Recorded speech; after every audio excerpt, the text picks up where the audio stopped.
Então, olha só, pessoal, repetindo, essa aí é a definição formal. Então, essa é a definição dos inteiros como conjunto, beleza? O que quer dizer definir os inteiros como conjunto? Quer dizer quem são os elementos. Os elementos são esses.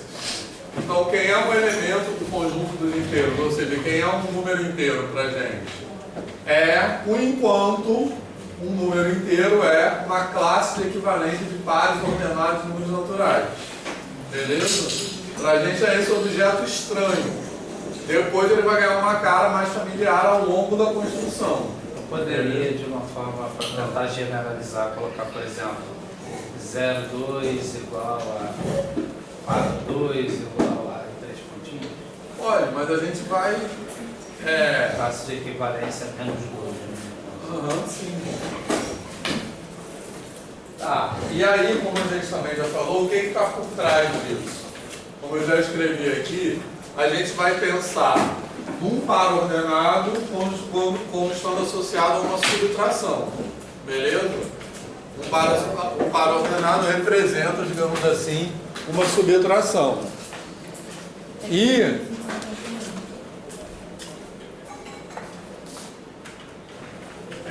tem esse negócio que eu nunca sei essas palavras, tá? Que eu acho que não entra subtraindo.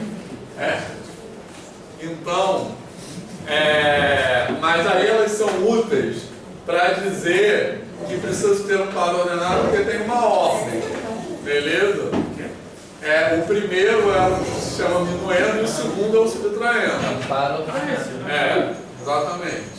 Desculpa, Vitor, a gente descobriu uma coisa que a gente sabe e o Arthur não. O quê? Aí tá todo mundo emocionado.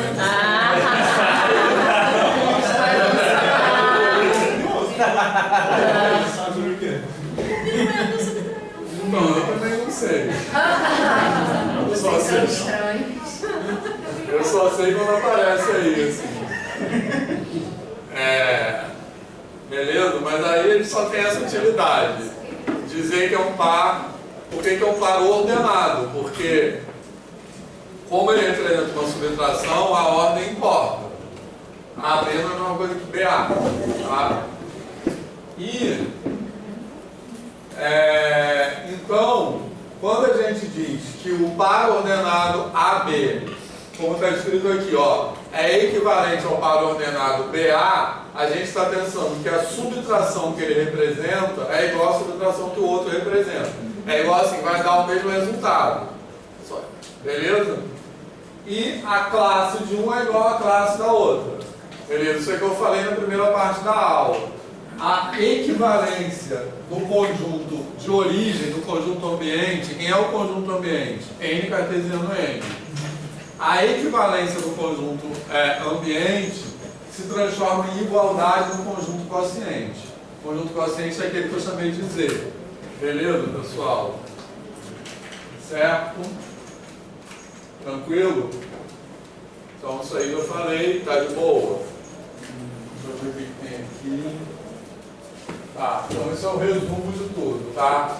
A gente tem subtrações equivalentes que são expressas como elementos de N cartesiano N, tranquilo? E aí elas geram classes de equivalência. Essas classes de equivalência a gente reúne num conjunto que é o conjunto quociente que eu batizei como Z. Beleza? Alguma dúvida sobre isso? Aí a gente vai começar a falar agora da estrutura algébrica, tá? Mas tranquilo, pessoal, só é o resumo que a gente falou até agora. Essa parte aqui, na verdade, ela não é a parte formal, né? A gente está abstraindo. Isso. Então, a parte formal é essa. Entendeu? Tá. A parte formal é essa. Isso que eu estou explicando é o que está por trás da parte formal. Justamente isso que falta nos livros, entendeu? Porque nos livros eles escrevem só isso aqui.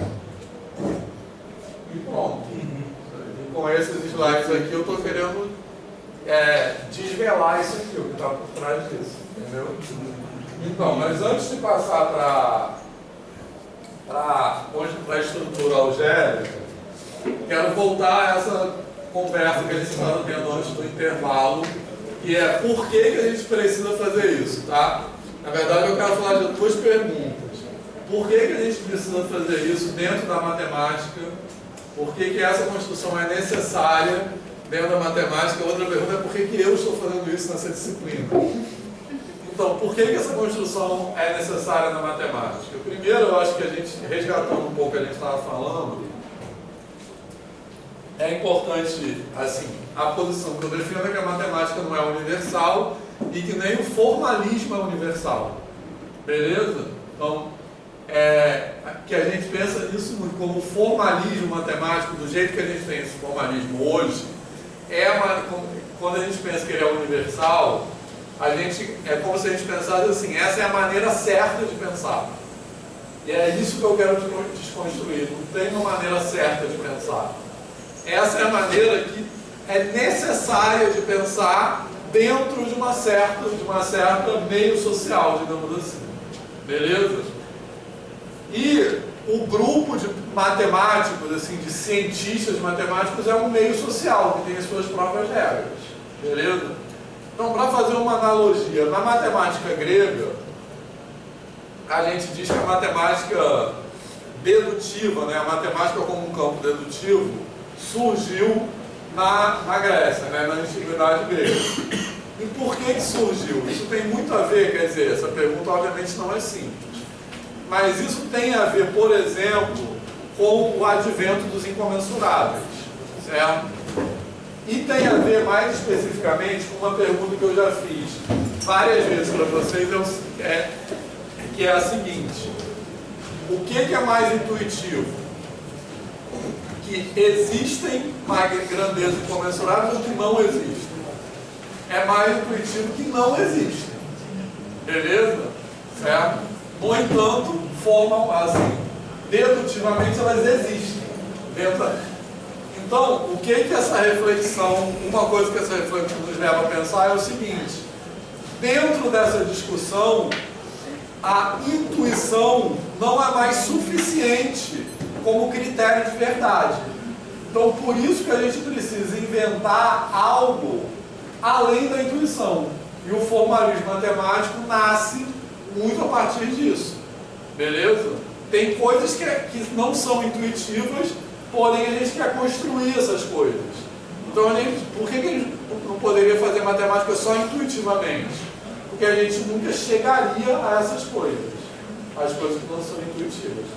Fez sentido isso? Beleza?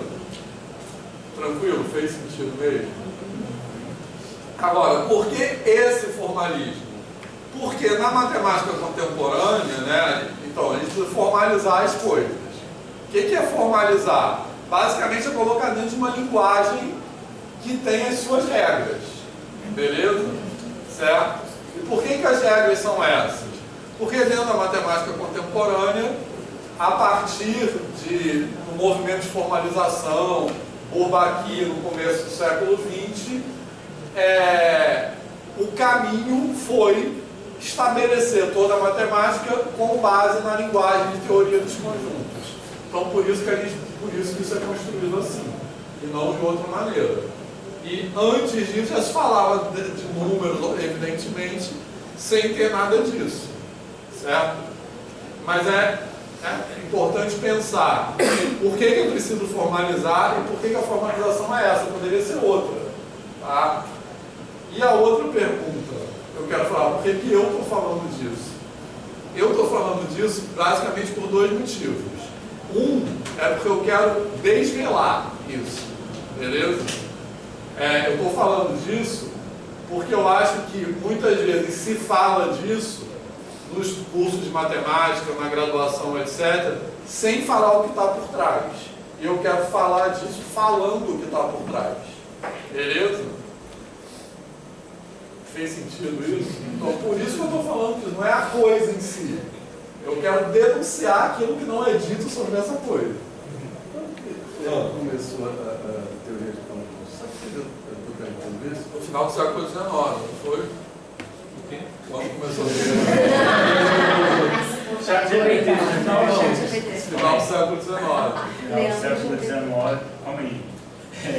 Teoria de conjuntos. Não, axiomática, Zermel Frankel, essas coisas. Isso aí começou no século XIX, mas tem desde o século 17, mais ou menos, já tem algumas ideias de conceituação, de conjunto. Porque eu fiz o antigo primário, lá vou eu, pegando a minha idade. Eu fiz o antigo primário, que era a primeira, a segunda, a terceira, a quarta, a quinta, a sétima primária, depois a gente fez uma admissão para ir para o ginásio, né? E a teoria de conjuntos não era ensinada. Não, quando isso é matemática moderna, que é um... Isso. Quando eu entrei para o CAP, que ainda era o EG, Na minha sessão de foi lá, exatamente, foi quando chegou ao CAP. O CAP ainda era de vanguarda, então foi quando começou a teoria do Então, mas isso é matemática moderna que apareceu no Brasil como um sintoma tardio do movimento Bourbaki, que já não era para ter, enfim, mas assim, esse movimento de formalização, essa axiomatização do período de conjuntos, a axiomatização, essa formalização foi no final do século XIX. Beleza? Isso é bom ter gente de história. Mas o que motivou isso dentro da... Dentro da matemática? Isso aí a gente tem algumas respostas legais. Vamos falar. O Cantor, por exemplo, estava querendo conceituar melhor os números reais por causa de algumas soluções das como é que é o nome da transformação que ele estava fazendo? Não era tudo por causa do Fourier. Tudo por causa do Fourier, né? Eram transformações lineares que estava fazendo, alguns tipos de efeitos, acho que é fórmula, né? Não é. Estava fazendo algumas equações diferenciais. E ele precisava conceituar melhor os números para justificar as operações algébricas que ele estava fazendo em funções. Então ele precisava de um corpo numérico bem definido para que ele pudesse dar as soluções que ele estava buscando. Porque foi uma coisa meio implícita também, que o Fourier estava pensando em calor de escrever numa barra. Aí ele queria descrever isso matematicamente. E ele foi desenvolver a teoria dele. Aí quando ele publicou, falou tudo meio grosso modo, mas aí os outros matemáticos, tipo Lagrange, pegaram, olharam e falaram, não, isso não é matemática, isso está errado. Isso não é uma função. Só que ele descrevia bem o negócio. Eles falaram, porque não é e está descrevendo a natureza? O que está acontecendo? E aí começaram a se questionar, o que é uma função? O que tem a ver? E aí, na busca de, tipo assim, todo mundo sabia integrar há muito tempo. O Riemann definiu a integral de Riemann para integrar, todo mundo já integrava. Né? Foi na tentativa de buscar como definir função de uma maneira mais ampla, que abarcasse essas coisas novas, que ele definiu essas coisas. E aí, para isso, precisava fazer essas discussões de conjunto. E a definição de função, para definir função, precisava definir. Mas então, para definir função, ele precisava de uma definição de função. Para definir conjunto, ele precisava de uma definição de conjunto. É que essa mas tem sentido que ele falou. Mas olha só, de forma mais geral, acho que é importante entender o seguinte: o formalismo nasce da necessidade de você ter uma linguagem para falar coisas. Então as pessoas estavam demonstrando teoremas que envolviam funções, mas o que é função? Entendeu? Então, o que é função? Aí para definir, como é que a gente define função? A gente vai definir como uma relação entre conjuntos, mas o que é conjunto?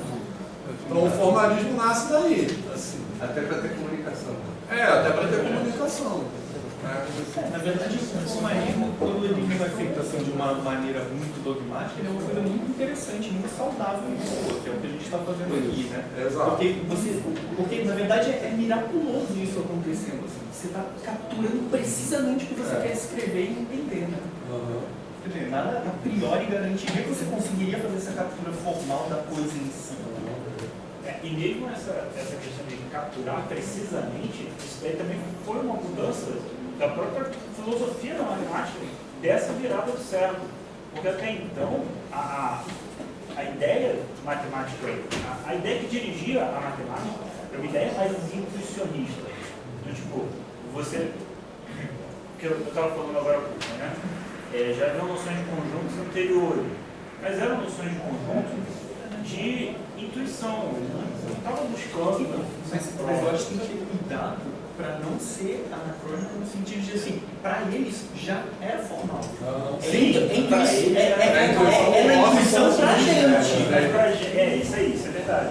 Então, tipo assim, houve uma mudança no século XIX de conceituação dele do que era formalidade, e essa mudança de conceituação exigiu que a gente fizesse toda uma conceituação, toda uma simbologia, todo um formalismo para abarcar essa nova ideia de formalidade.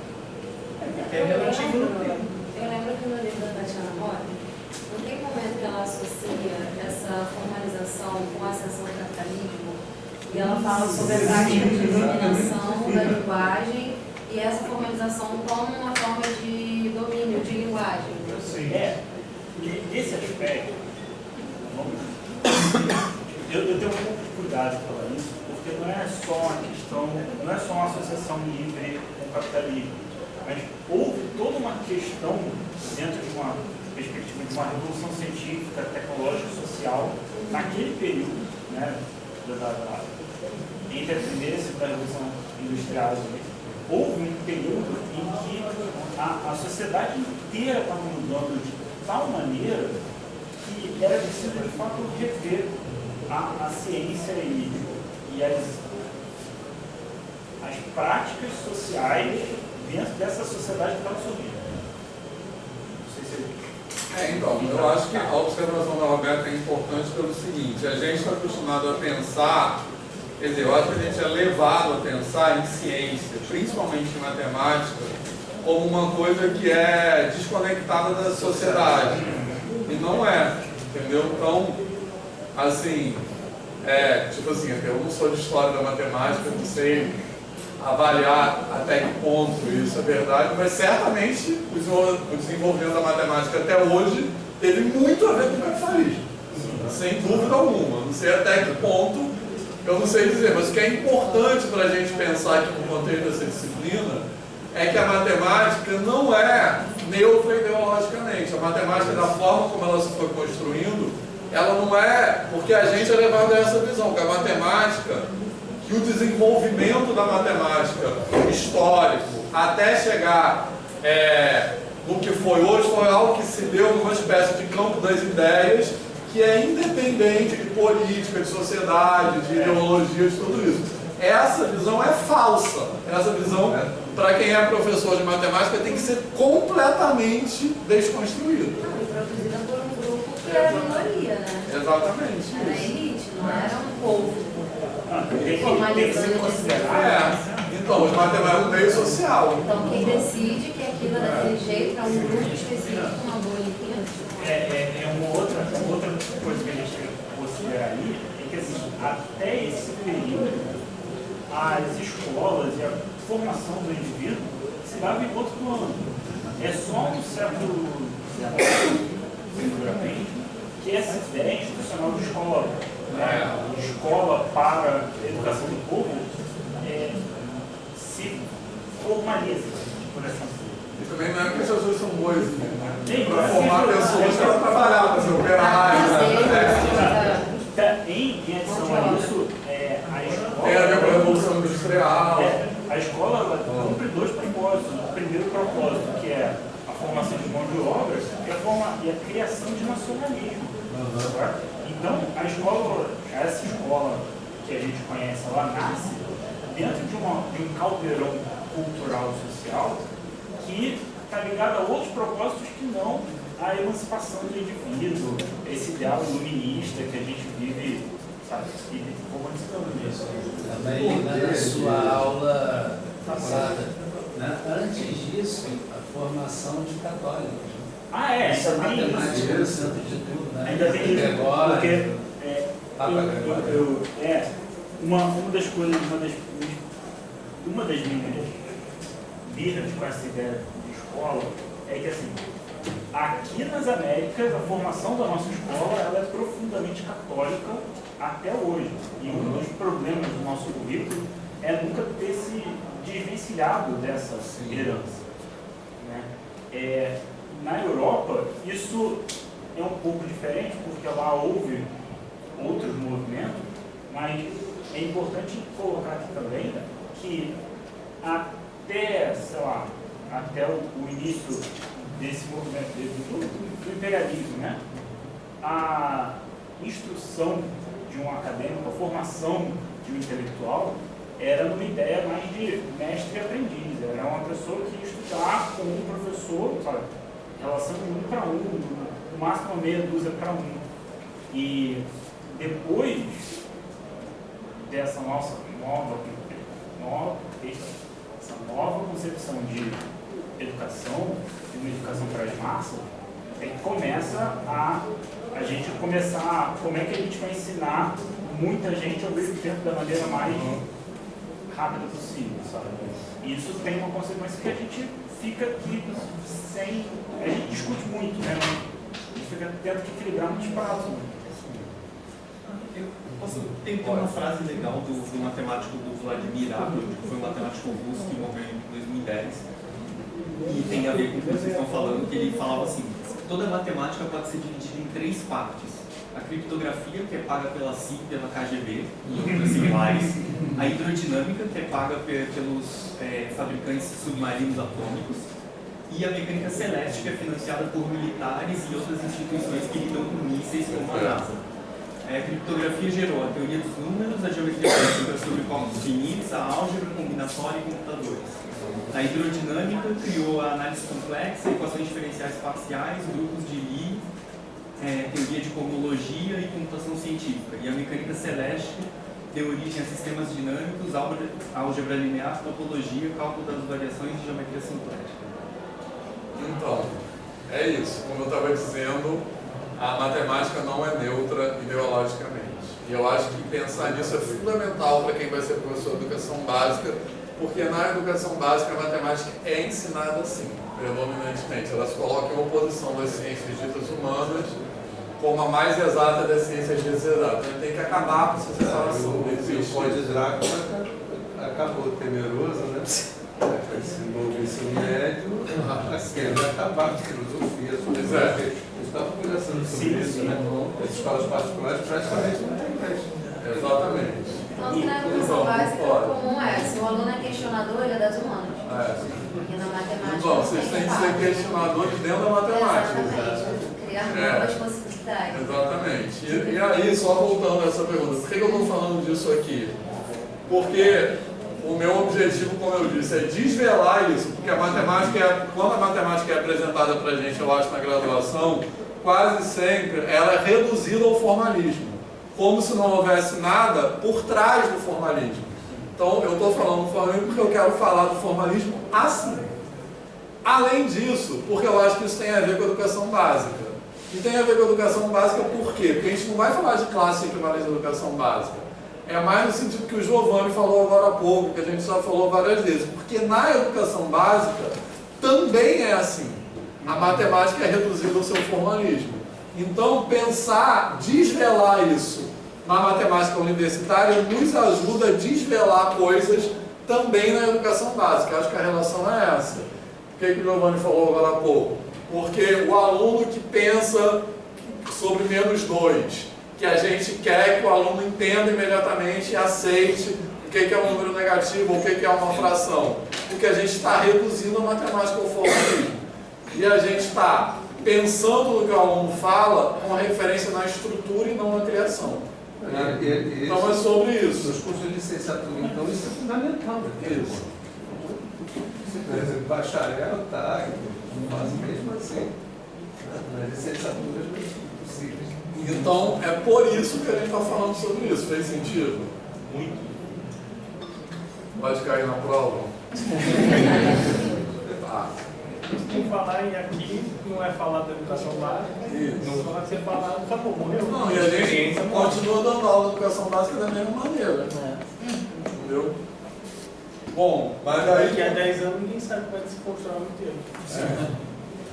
Então, continuando, a gente vai falar agora da estrutura algébrica, né? Ou seja, a gente tem, por enquanto, quando a gente escreve isso aqui, ó. Ô, Vitor, aproveitando que ela falou da Tatiana Roque, semana que vem ela vai estar lá em Paratembi. Ah, legal. Aí você me falou semana passada, mas não sabia o dia. Mas você precisa ver que bem. Legal. 6 horas. Então, quando a gente escreve isso aqui, como eu falei, isso é uma definição de Z, tá? Que é a definição de Z como conjunto. Então, por enquanto, Z, o que é um elemento de Z? É uma classe de pares ordenados equivalentes. Beleza? Esse objeto que tem uma cara estranha vai ganhar uma cara mais familiar para a gente ao longo da construção. E para isso, o próximo passo é munir Z de uma estrutura algébrica. Então a gente vai definir entre esses objetos que a gente já definiu como objeto, né, como elemento, como eu disse, a gente vai definir soma e produto entre eles. E para pensar como a gente define soma e produto entre eles, a gente tem que pensar nisso aí, ó, que um par ordenado representa uma subtração. Beleza? Tranquilo? Então,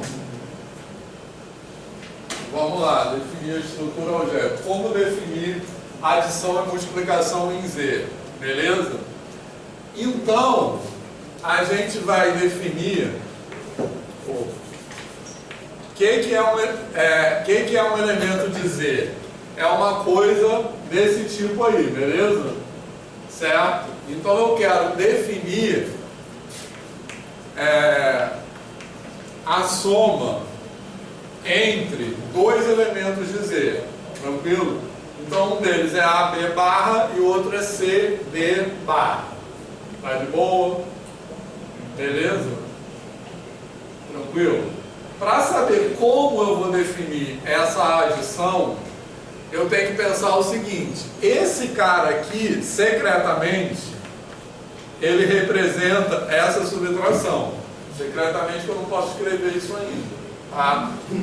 E esse cara aqui representa essa subtração aqui. Tranquilo? Tá? Por quê? Porque nessa representação aqui para os números inteiros, eu estou trabalhando com minuendo e subtraindo. Então, sempre que eu vou escrever um número inteiro, eu vou escrever como um par dessa forma, minuendo, vírgula, subtraindo. Tá legal? Ele põe um círculo no mais, né? Isso, eu vou botar. Só um minuto. Então, olha só. E esse aqui está associado a esse. Tranquilo? Tá? Então, para eu saber como eu vou definir isso aqui, certo? Eu tenho que pensar qual será o resultado. Então, isso aqui, o número inteiro está associado com uma subtração, ou com uma classe de subtrações. Então, eu estou somando subtrações, beleza? E eu quero, além de somar subtrações, eu quero expressar o resultado dessa forma mesmo, minuendo, vírgula, subtraindo. Concorda? Beleza? Então, como eu expresso o resultado disso como minuendo, vírgula, subtraindo? Como é que fica o resultado dessa subtração aqui? A mais C menos B mais D. Então, isso aqui vai ser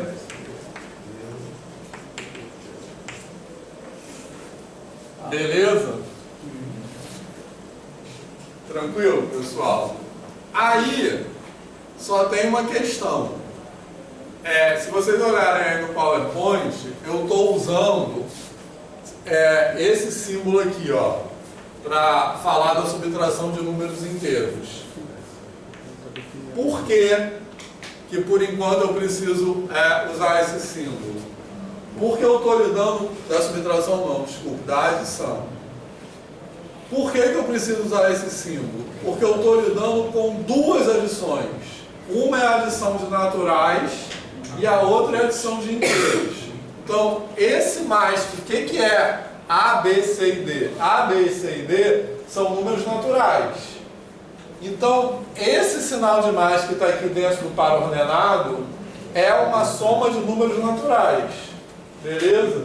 E esse sinal de mais que está aqui é uma soma de números inteiros. E por que é importante distinguir essas duas somas? Porque uma delas já está definida e eu sei tudo sobre ela. E a outra eu estou definindo agora. Beleza? Então, essa soma que está aqui, eu já sei que ela é comutativa, associativa, toda aquela parada. Eu já posso fazer o que eu quiser com ela. Essa aqui não. Essa aqui eu não posso escrever, por exemplo, que C mais D é igual a A mais B. Ou que AB mais CD é igual a CD mais AB. Beleza? Não posso escrever isso. Eu tenho que demonstrar isso ainda. Tranquilo? Então, por isso que eu preciso usar sinais diferentes. Tá beleza? E aqui é rascunho mesmo, por isso que eu não estou me preocupando com isso. Tranquilo, pessoal?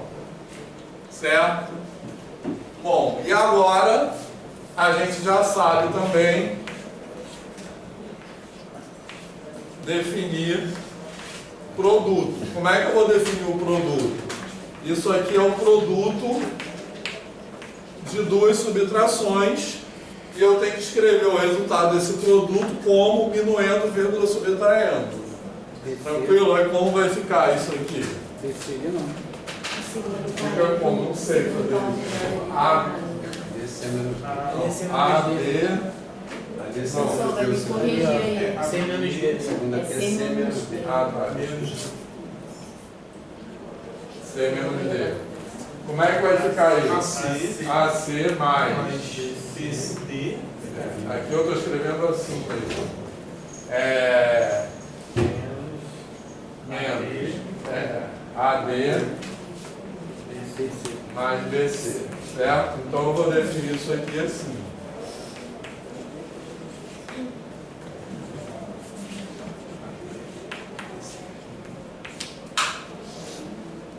Ah, fez sentido?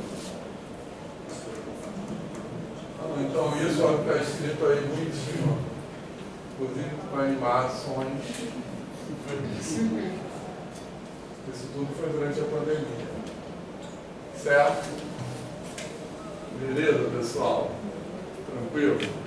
E aí, a definição é essa: adição e multiplicação. Como eu falei, já falei, as operações elas são funções do produto cartesiano do conjunto ele mesmo, no próprio conjunto, beleza? Z cartesiano, Z em Z, por quê? Porque a adição, eu pego dois elementos do conjunto e associo um elemento do conjunto. É uma multiplicação a mesma coisa. Por isso que elas são definidas assim. Beleza, pessoal? Tranquilo? Então, a escrita dessa definição é justamente um exemplo muito evidente daquilo que eu acabei de falar. Eu defino assim porque eu sei onde eu quero chegar. Então, por que eu taco esse negócio aqui? Porque não é que eu tive um vislumbre iluminado por Deus. É porque eu quero, o que eu estou fazendo aqui é a construção formal de um objeto com o qual eu já tenho familiaridade. Então, eu sei onde eu quero chegar. Beleza? Então, esse é o rascunho que leva isso aqui, que estava no slide anterior. Tá de boa, pessoal? Formalismo vem depois. Formalismo vem depois. E aqui eu estava falando sobre desvelar, é que nos livros tem dito só isso. Então é isso que eu quero desvelar, tá? Beleza? Certo? Bom, e aí, só tem uma coisa, uma observação sobre isso. Algumas coisas eu vou passar mais batido por causa do tempo, assim. Tempo da disciplina, não da aula de hoje. Bom, talvez vocês estejam achando estranho o design desse slide. Por que eu botei essa definição na parte de baixo, né? Assim, alguém achou? Baratinho. Por que eu não botei ali em cima, assim, tem um buraco nesse slide? Então, isso também não é à toa, essa ordem aí do slide. Por quê? Dando spoiler aqui. Porque aí como está em PDF, não tem essas animações. É o tal do plot twist. Agora tem. É o seguinte, mas é uma questão formal só. É que, na verdade, antes antes de eu ter direito de escrever essa definição, eu tenho que demonstrar um teorema, que é esse. Certo? Por quê? O que esse teorema diz? Que eu não vou demonstrar, que a demonstração dele é bem chata, e além de chata, ela é bem assim, direta, não tem nenhum mistério, mas o que é importante não é demonstrar o teorema, é entender por que esse teorema tem que ser demonstrado antes de eu ter direito de escrever essa definição.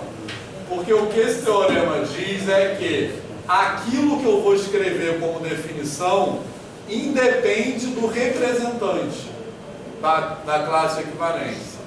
Beleza? Então, por exemplo, se eu tiver ali, ó, o que eu tenho ali?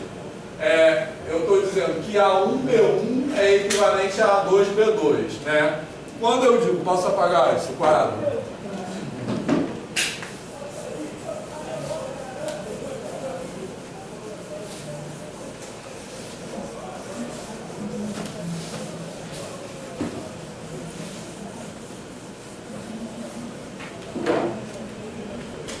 Quando eu digo que A1B1 é equivalente a A2B2, isso é a mesma coisa que dizer que a classe A1B1 é igual à classe A2B2, tá certo? E da mesma forma, eu estou pegando ali C1B1 equivalente a C2D2, que é a mesma coisa que dizer que a classe C1D1 é igual à classe C2D2. Beleza, pessoal? Tá? E o que eu estou dizendo ali é que aplicar essa definição de soma e de produto usando A1B1 e C1B1 dá o mesmo resultado que eu pegar A2B2 e C2D2, beleza? Então, com isso eu quero dizer que a soma e o produto não dependem da classe. Por isso, elas estão bem definidas. Porque se elas dependessem da classe, elas estariam mal definidas. Beleza? Tranquilo? Isso quer dizer o seguinte, se eu somar, por exemplo, 2,5 mais 1,3, se eu fizer a conta usando esses representantes aqui, isso vai dar um certo resultado, beleza? Tranquilo? Agora, fala em outro representante dessa classe 2,5 aqui. Quem? 3,6, é esse? Tá. Agora outro dessa aqui. Fala aí, eu preciso. 2,4. Pronto. Beleza? Então, olha só. Aqui eu tenho, tipo assim, esse é o A1B1 e o A2B2. Esse é o C1D1 e o C2D2. Então, eu tenho dois representantes da mesma classe. Então, essa adição estaria mal definida se eu fizesse a conta desse jeito, desse uma coisa, e se eu fizesse a conta desse jeito, desse outra coisa. Então, o que esse teorema diz é a mesma coisa do produto. O que esse teorema diz é que isso não vai acontecer. Então, por isso que a soma e o produto estão bem definidos. O resultado vai dar sempre o mesmo, senão não daria mais de um resultado. Tá legal? Se for então da mesma classe. Os resultados também são da mesma classe, respectivamente. É isso que esse teorema diz. Beleza? É tipo fração, tá?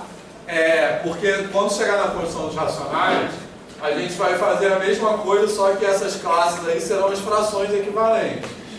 Então é como se eu dissesse o seguinte, sei lá, se eu somar 1/2 mais 2/3 e fizer a conta aqui, vai dar um resultado. Se somar 2/4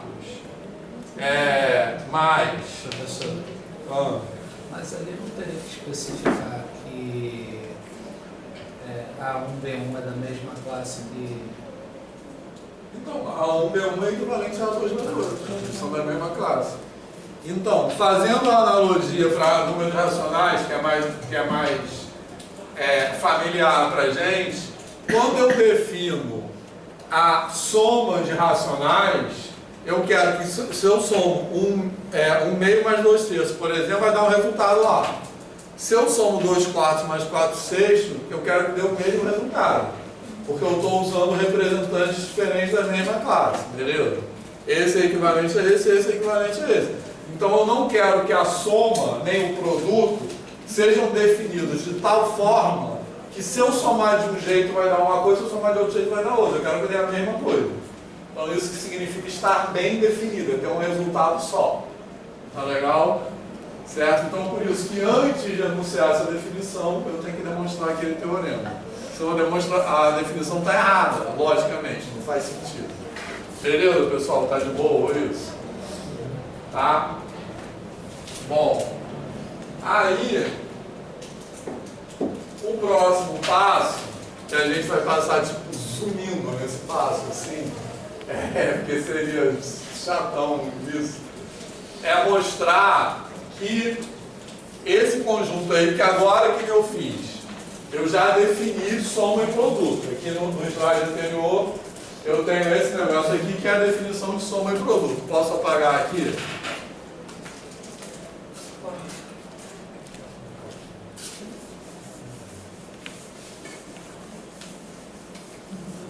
Quando a gente chegar nos racionais, vai ser mais rápido, porque os racionais a construção é bem análoga a essa, tá?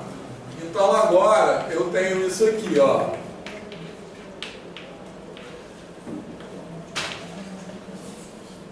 Agora o círculozinho é só para mostrar que é diferente do que a soma dos naturais, né? Não porque não está definido mais. É para mostrar que é diferente, porque quando eu escrevo isso aqui, por exemplo, isso aqui é uma coisa, isso aqui é outra, entendeu? Mas depois, no final da construção, uma coisa que é muito importante, que eu vou falar já daqui a pouco, o que eu vou mostrar é que essa soma dos naturais e o produto também, eles são extensões dos naturais, não, desculpa, dos inteiros. Porque agora eu estou usando bolinha para a soma dos inteiros e sem bolinha para a soma dos naturais.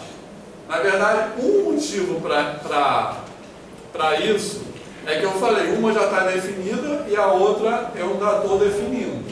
Beleza? Uma eu já conheço as propriedades e a outra ainda não. Tá legal? Mas na verdade tem um outro motivo para isso, não é só esse motivo. O motivo é porque eu não disse ainda que essas duas operações coincidem.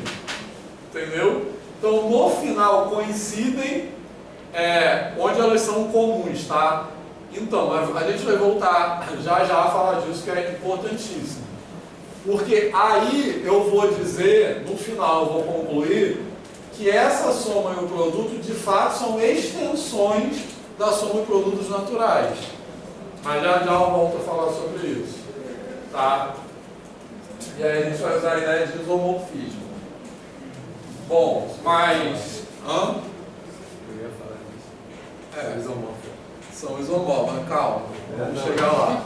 Então olha só, agora isso aqui está definido, tá? Beleza? Tranquilo? Então olha só, a gente vamos pensar assim, a gente está usando essas bolinhas aqui porque eu tenho uma soma dos inteiros e uma soma dos naturais. Quem disse que essas coisas têm a ver? Elas podem ser completamente nada a ver uma com a outra. Beleza? Então vamos voltar a isso daqui a pouco. Antes disso, a gente vai mostrar que esse negócio aí é um domínio de integridade.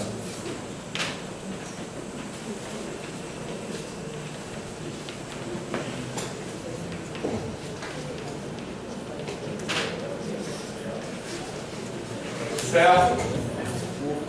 O que significa mostrar que isso aí é um domínio de integridade? Eu estou usando essa linguagem da matemática formal, né? Assim, aquela coisa de estrutura que a gente já falou bastante.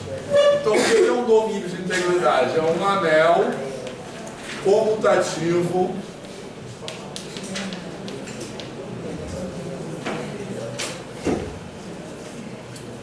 comunidade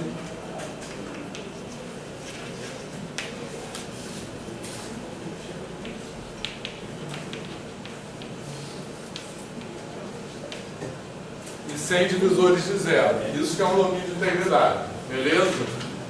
Então, demonstrar esse teorema aí corresponde a demonstrar 9 propriedades. Porque um anel, a definição de um anel tem 6 propriedades. Estão lembrados disso? Beleza? Né? Que é a comutatividade, a associatividade da adição, elemento neutro, elemento inverso da adição, distributividade e associatividade da multiplicação. Então, demonstrar esse teorema é demonstrar que valem essas 6 propriedades.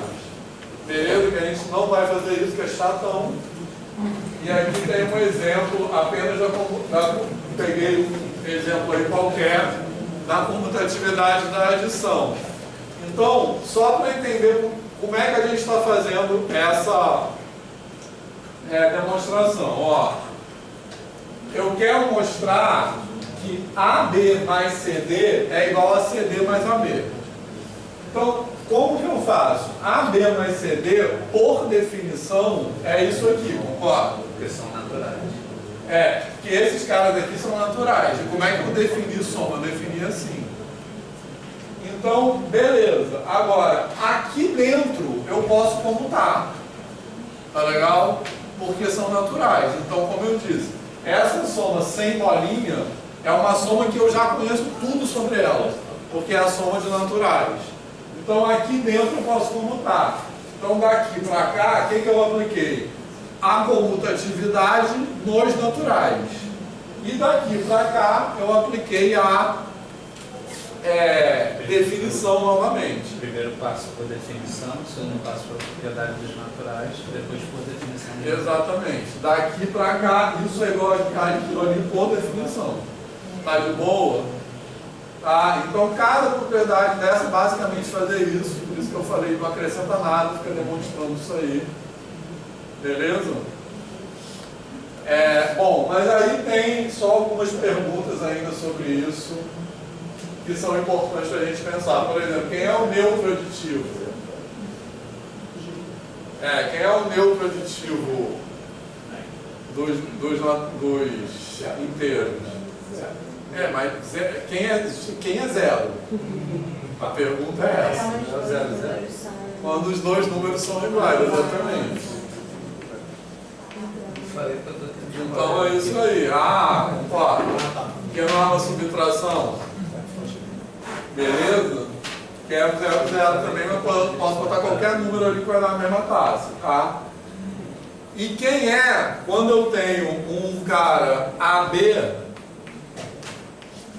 quem é o inverso aditivo? Quem é o simétrico desse cara?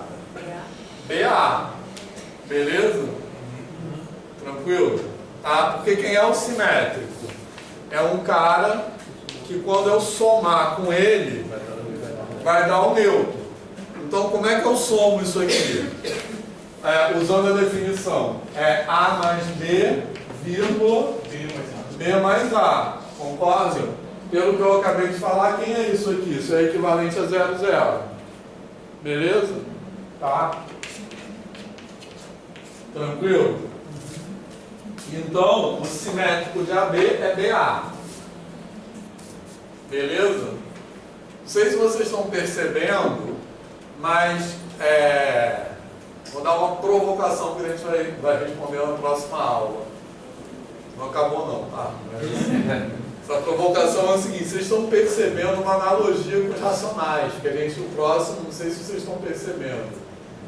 Porque essa construção dos inteiros é com base na subtração. Beleza? Então, o que é um número inteiro para a gente? É uma classe de subtrações equivalentes. Tá de boa? E o que é um número racional? Como é que a gente vai construir os racionais? Com a divisão. Então, vai ser uma classe, exatamente, vai ser uma classe de divisões ou de frações, se vocês virem, equivalentes. Tranquilo? Então, tipo assim, Quando eu pergunto qual é o inverso multiplicativo de um racional, o inverso de AB é BA. Mesma coisa, só que em vez de ser aditivo é multiplicativo.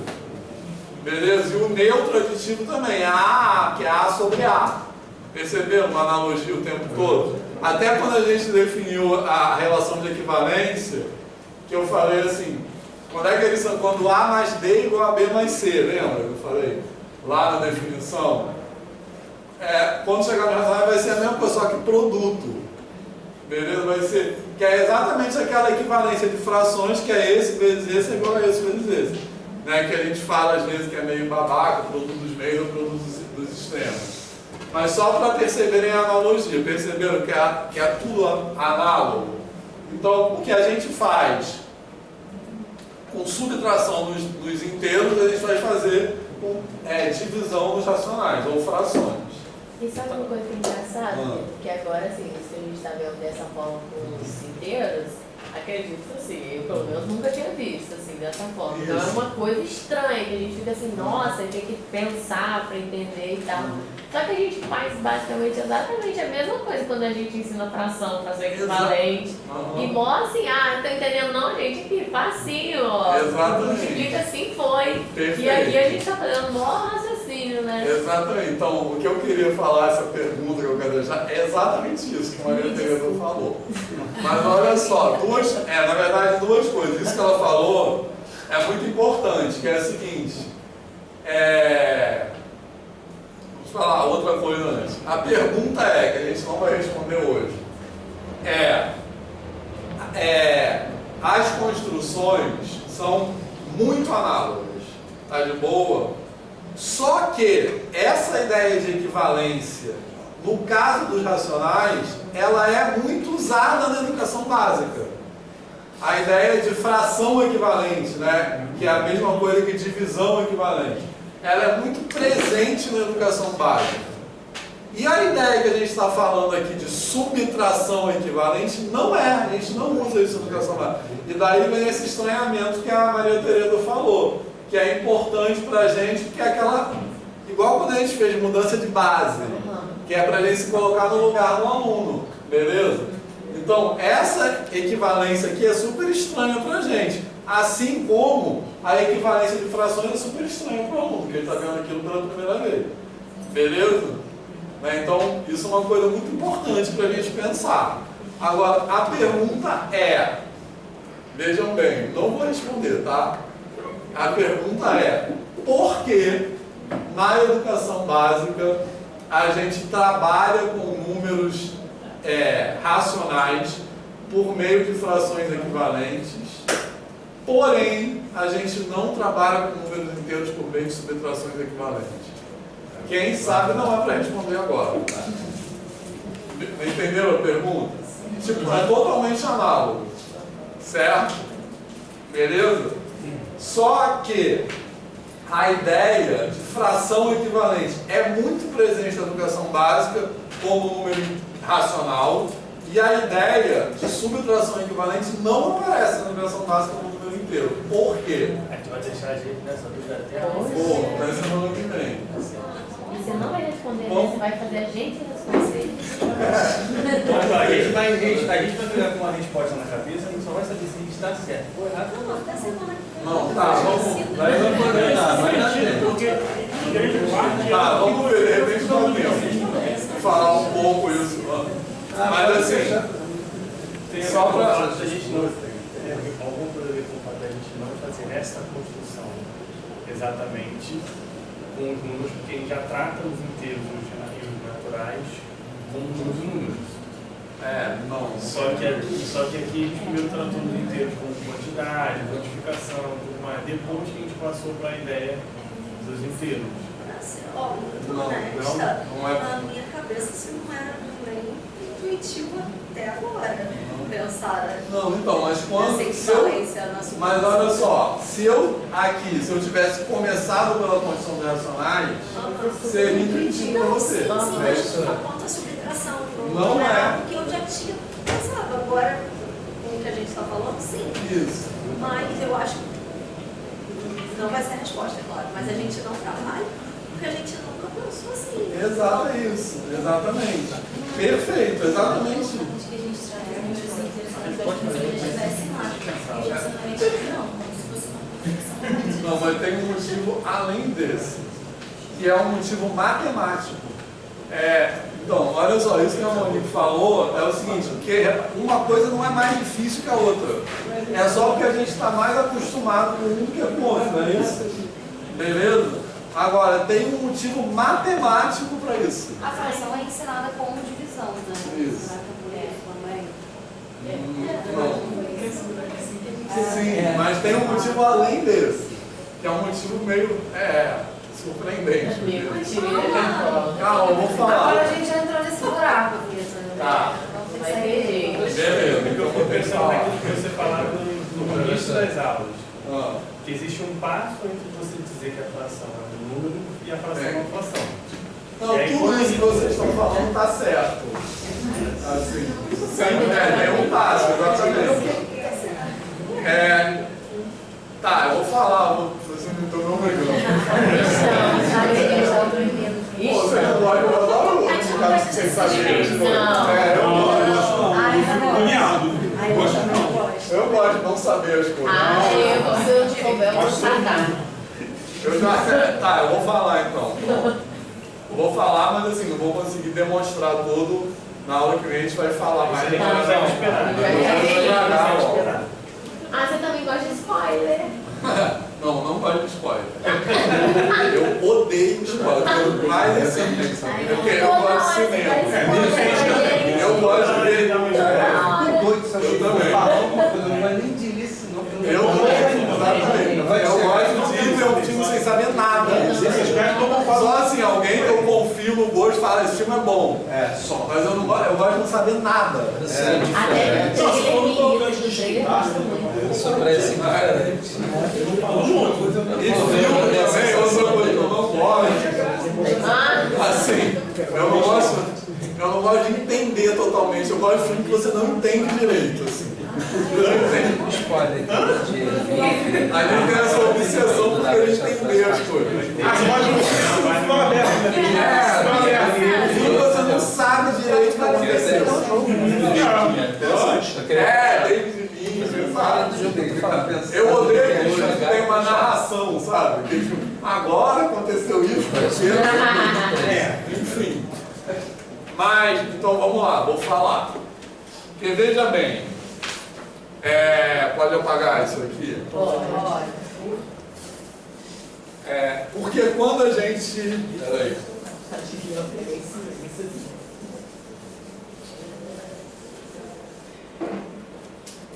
Porque quando a gente passa de N para Z, como eu falei, a gente acrescenta o que aqui? Os inversos, uma maneira de pensar, tá? Os inversos aditivos, beleza? Quando a gente passa de Z para Q, a gente acrescenta os inversos multiplicativos. Beleza? Só que quando a gente acrescenta os inversos aditivos, a gente acrescenta só eles. Beleza? O que eu quero dizer com isso? Todo número inteiro, no final, a gente vai chegar aí, tá? Isso que eu vou falar agora vai aparecer nesse PowerPoint, tá? Eu vou falar só assim sem demonstrar nada, depois a gente vai demonstrar tudo, tá?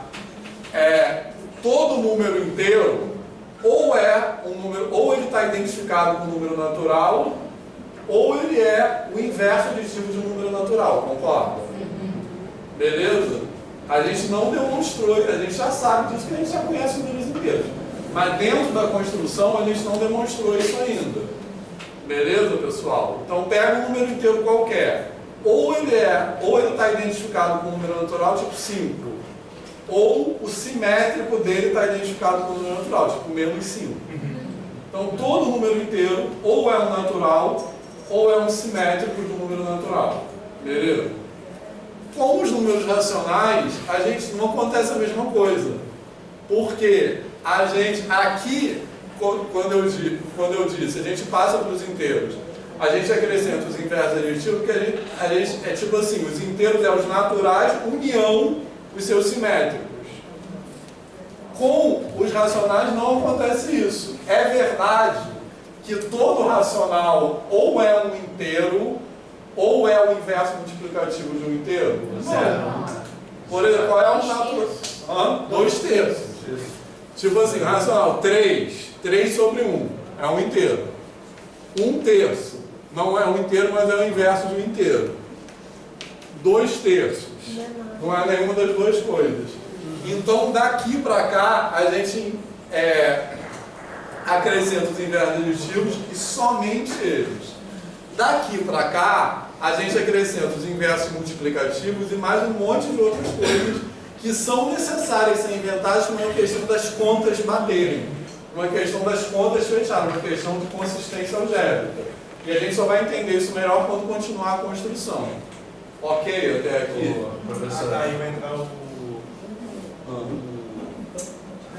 números Racionais só depois. Aqui a gente está só nos racionais, por enquanto. A questão é que 2 terços não é nem dízimas. Vai entrar as dízimas. dízimas periódicas. Foi mal confundido. Esse ali ainda tem inverso, né? Pior o zero, que nem inverso tem. Mas o zero não tem inverso em lugar nenhum, né? Assim. Beleza? Mas a questão... Pra gente o zero é natural, né? Zero é tudo isso, é natural, inteiro e racional. Mas o zero Mas a questão aqui é essa. É que esses 2 terços, ele não é nem um inteiro, nem o inverso do inteiro. Tá? Então, aqui, o que acontece? Todo inteiro ou é o natural ou o inverso do natural. Aqui, todo racional ou não é verdade que todo racional ou é um inteiro ou o inverso do inteiro.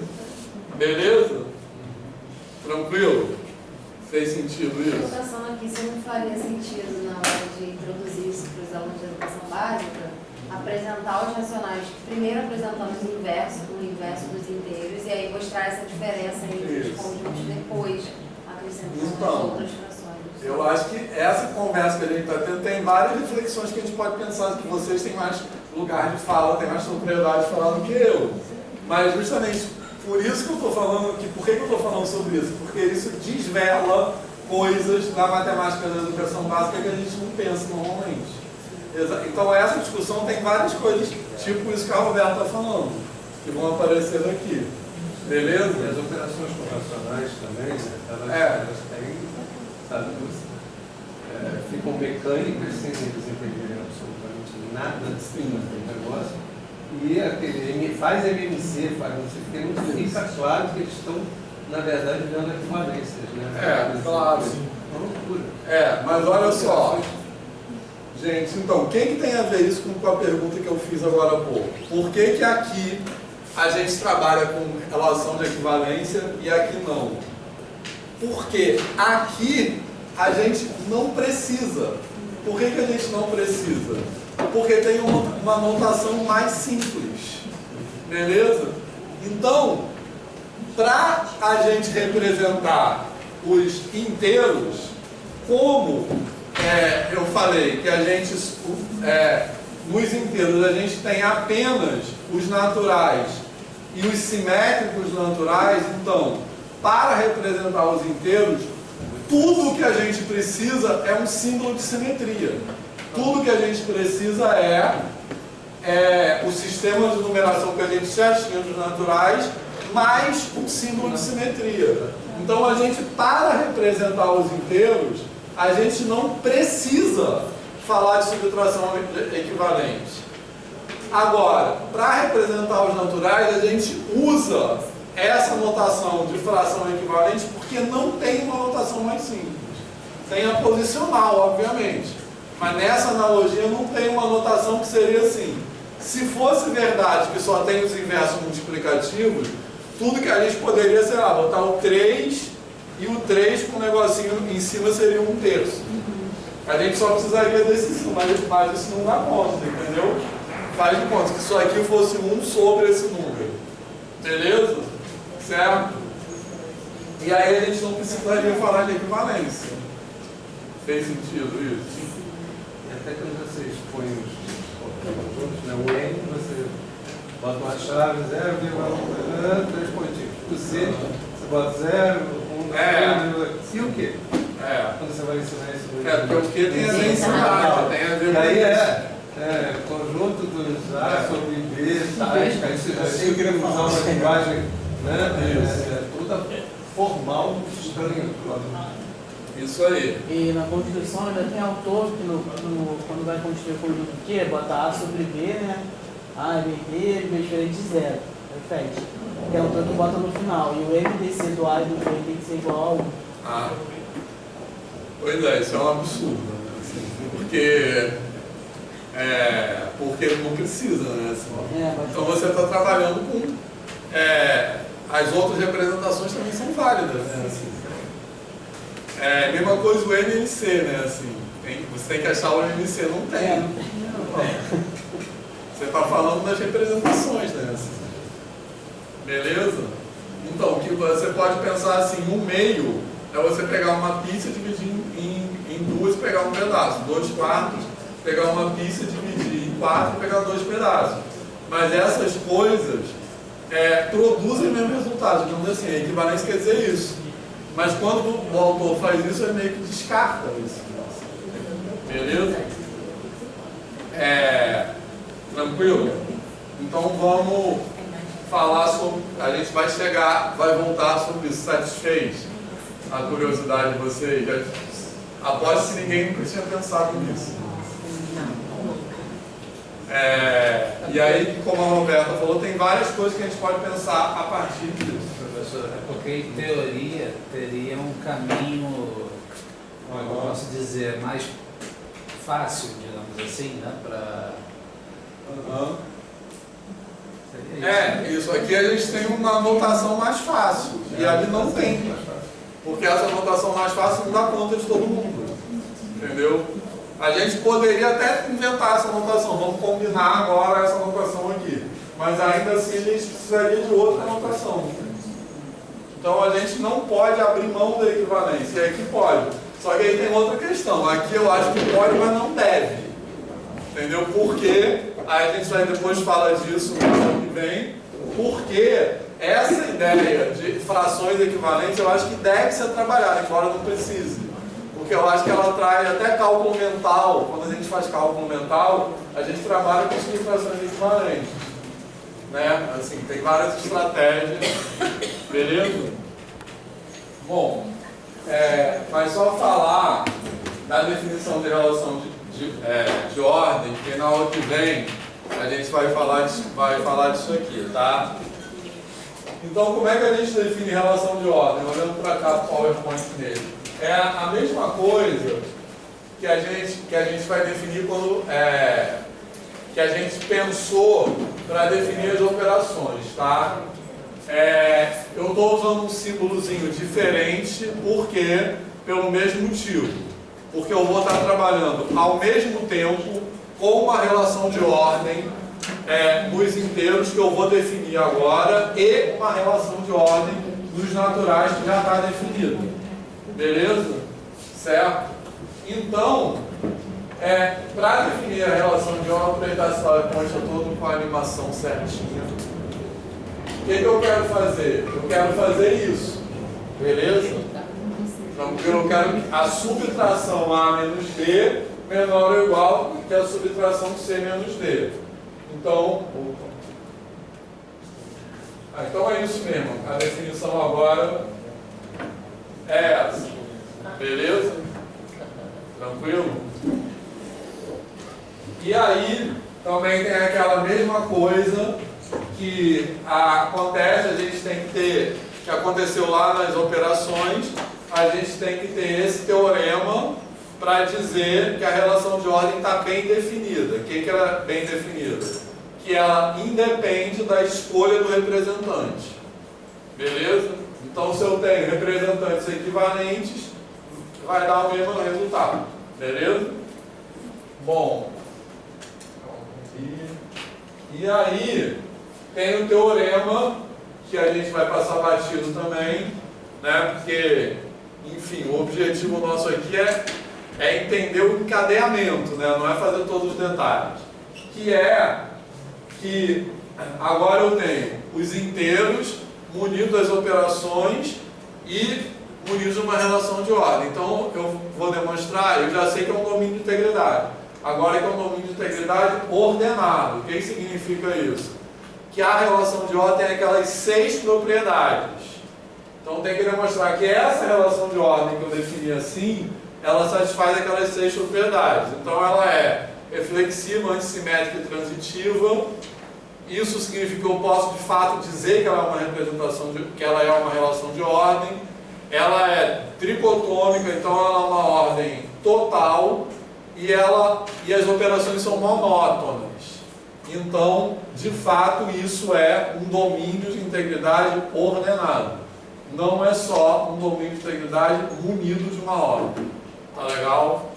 Isso a gente não vai fazer, obviamente. E aí, a gente vai chegar na parte mais legal, que a gente vai continuar semana que vem, tá? Mas, assim, só falar rapidinho, que é o seguinte. Isso eu acho uma coisa super importante. A gente vai usar aqui a ideia de isomorfismo de estrutura, beleza? Mas aí, semana que vem eu falo mais sobre isso.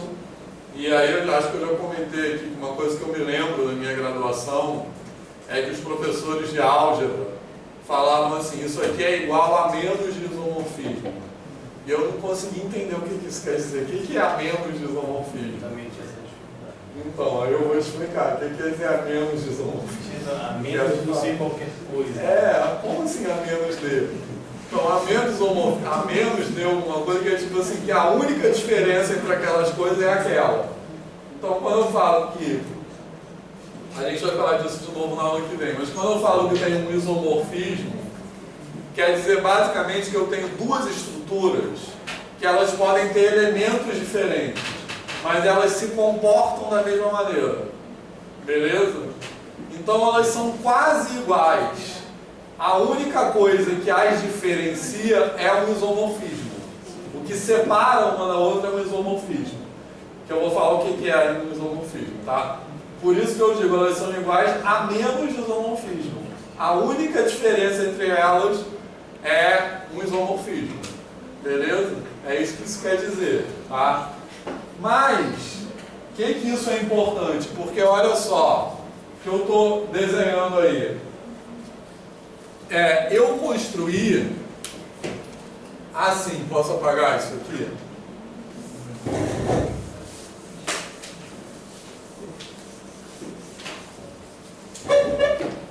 Olha só, essa construção que a gente faz é assim, ó, tipo, aqui assim tem os naturais,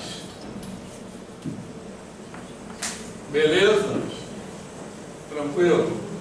A gente pensa nos inteiros como algo contendo os naturais, de fato a gente vai chegar nisso, tá? Deixa eu voltar aqui esse desenho, beleza? Tranquilo, pessoal? Tá? Só que do jeito que a gente fez essa construção, a gente não constrói diretamente os inteiros como um prolongamento dos naturais. Beleza? Por quê? Nessa construção, o que é um número inteiro? Um número inteiro é uma classe de equivalência de pares ordenados. Então, o número inteiro é um negócio bizarro. É um negócio que completamente diferente do número natural. Beleza? Tranquilo? Então, nessa construção, tipo assim, eu não tenho os naturais e eu expandi os naturais e cheguei nos inteiros. Eu tenho os naturais aqui e os inteiros estão aqui, beleza? Certo? Aí, o que eu vou fazer? Eu vou mostrar que dentro dos inteiros tem um conjunto que eu estou chamando de N barra, que é uma cópia dos naturais. Beleza? Quem é esse conjunto que é uma cópia dos naturais? É o conjunto dos números inteiros para os quais A é maior ou igual que B, concorda? Certo? Isso aqui que eu vou chamar de N barra. Beleza? Então o que vai acontecer? E esses que estão aqui do lado de fora são os negativos. Beleza, pessoal?